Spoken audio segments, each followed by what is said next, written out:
Kaya pala ganito ang naging resulta ng kapalaran ko. Kasi alam ng Diyos na kaya ko. Sa edad kong to, napagod na akong magmadali. Kaya lahat ng ginagawa ko ngayon, ini-enjoy ko na lang. Siguro sa dami na rin ng aking pinagdaanan, napagtanto ko na ang buhay ay mas malawak at mas mahiwaga pa sa mga problemang dumarating sa buhay natin. Tumatanda na tayo, baka sa kakahabol natin sa masagana at maayos na buhay, ay hindi na natin nai-enjoy ang buhay. Baka nabubuhay na lang tayo dahil nape-pressure tayo sa sasabihin ng ibang tao.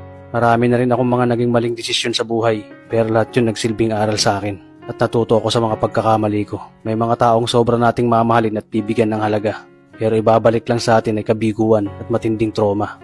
Kaya wag nating lilingunin ng mga taong tulad nila dahil mas payapa kapag hindi ka na interesadong malaman pa kung ano pang balita sa kanila. At wag mong idepende ang sarili mo sa kahit kanino. Tandaan mo, kahit sarili mong anino, iiwan ka din nito kapag madilim na ang paligid mo. Kailangan natin matutunan na huwag ikumpara ang sarili natin sa iba.